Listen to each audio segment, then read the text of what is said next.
Yang jadi pertanyaan adalah dia mau tinggal ke sini pakai apa dokumennya?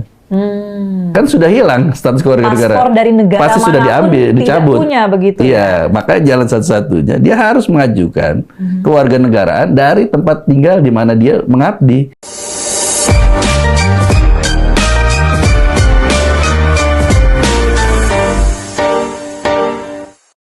Nah, kita juga akan dengarkan Bapak-Bapak terkait dengan pernyataan dari Menteri Hukum Bapak Supratman Andi Aktas terkait dengan kasus dari Satria Artakumbara ini. Kita putarkan dan simak selengkapnya berikut ini. Kita tidak pernah menerima permohonan yang bersangkutan untuk melepaskan kewarganegaraannya.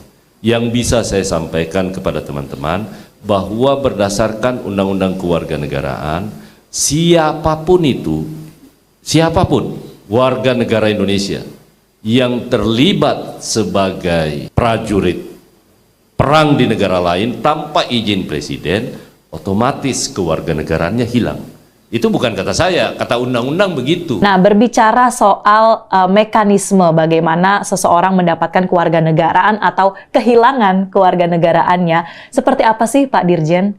Ya, jadi ada banyak hal yang diatur di dalam Undang-Undang Kewarganegaraan kita tentang tata cara untuk mendapatkan kewarganegaraan Indonesia ataupun pelepasan kewarganegaraan Indonesia.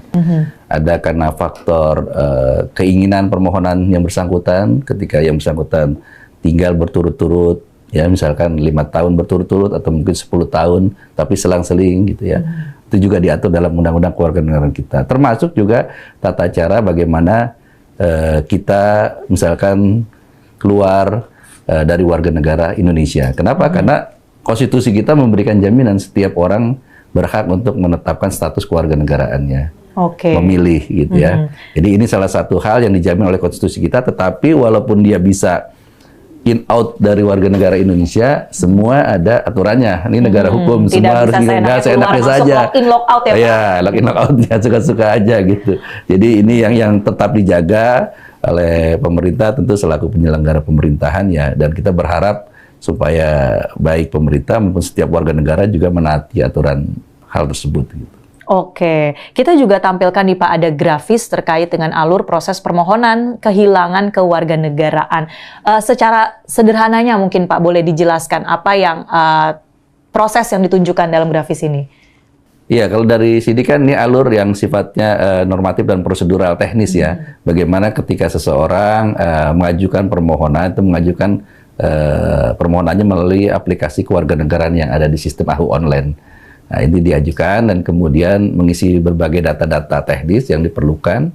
Kemudian ada PNBP yang harus dibayarkan, serta mengunggah ya berbagai dokumen-dokumen persyaratan yang diperlukan. Nanti Direktorat Jenderal AHU akan memeriksa bagaimana verifikasi data itu lengkap atau tidak gitu ya.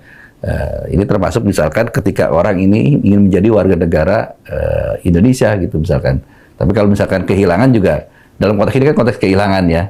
Nah, kalau kita lihat dalam kasus posisi kepada saudara Satria bersangkutan, kan bagaimana dia mengisi ini, orang dia juga posisinya ada di wilayah kombatan. Di luar Indonesia begitu. Kecuali dia hanya update statusnya aja dan itu bisa dilihat oleh warga.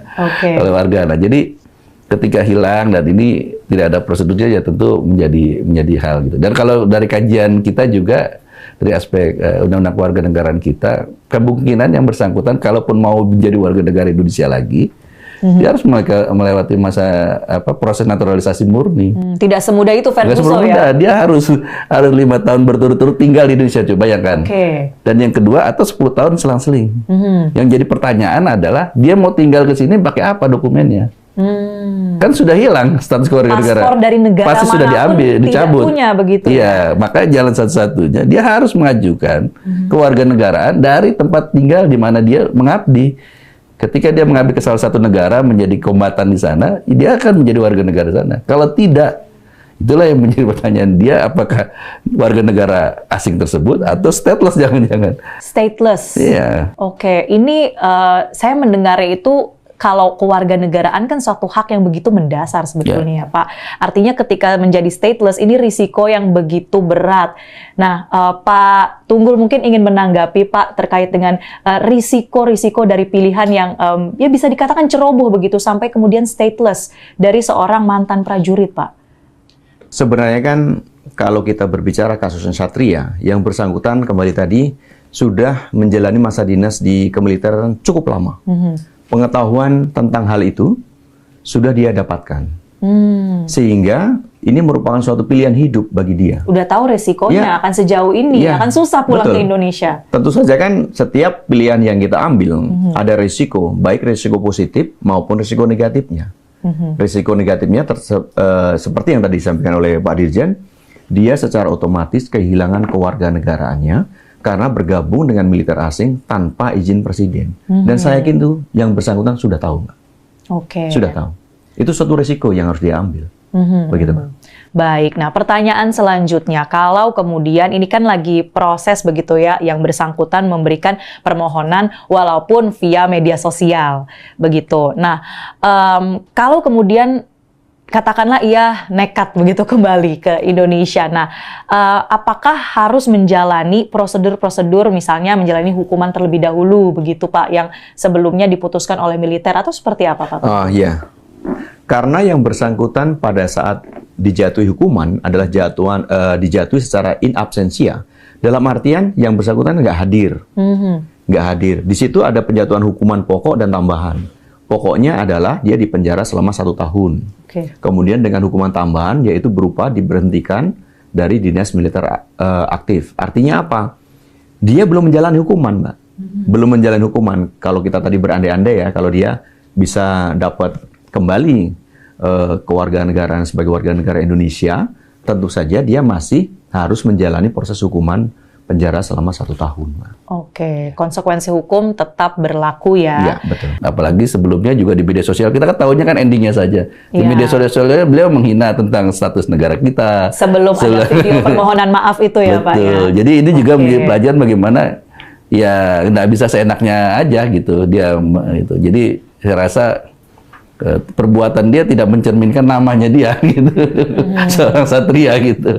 Seorang satria itu kan harus berani menghadapi segala sesuatu kan, ketika menjadi seorang dinas tentara di Indonesia, TNI militer kan luar biasa TNI itu. Itu betul, mungkin orang tuanya berharap dia menjadi seorang prajurit yang baik, tapi ternyata perilaku yang kita berharap ke depan dia bisa memperbaiki dirinya gitu.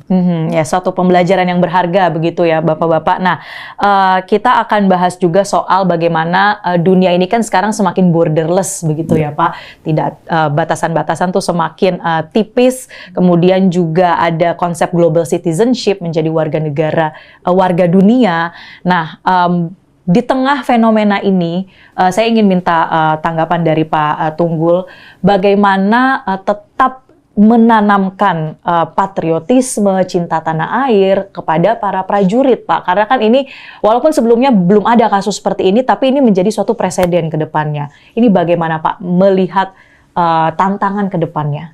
Ya, sebenarnya pada saat kita berbicara tentang negara, Mbak ya, kita ini kan oleh Tuhan sudah ditakdirkan menjadi orang Indonesia.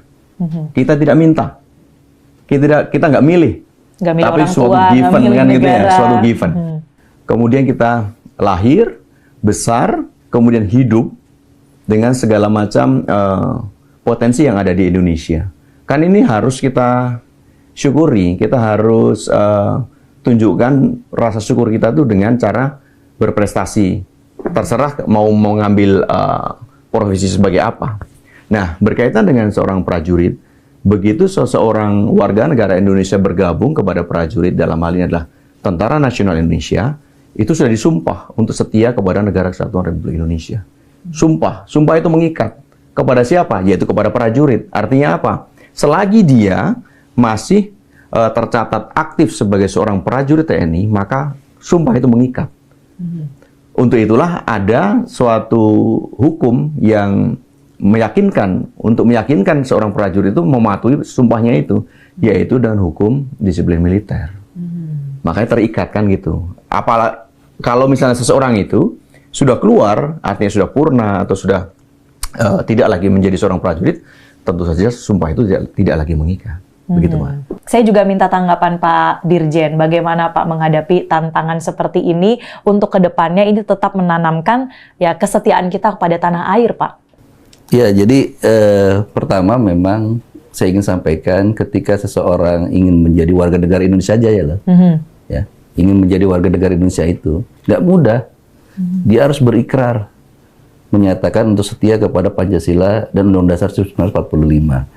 Ini satu hal yang paling penting, sehingga ketika kita sekarang berada di dunia yang sudah lintas batas ya, borderless, perkembangan segala macam, saya pikir penanaman cinta tanah air ya yang dilakukan oleh para pemimpin kita, yang dilakukan oleh para guru-guru kita, harus dari kita juga kepada anak-anak kita harus terus kita tanamkan, dan itu bisa dilakukan dengan berbagai macam inovasi dan lain sebagainya. Sesaat lagi akan diperdengarkan lagu kebangsaan Indonesia Raya dan Mars sebentar, karena setiap jam 10 ada Indonesia Raya. Harus berdiri. Dan Mars Kemenko. Kita berdiri. Siap. Indonesia, tanah airku, tanah tumpah darahku. Di sanalah aku berdiri demi mandu ibuku.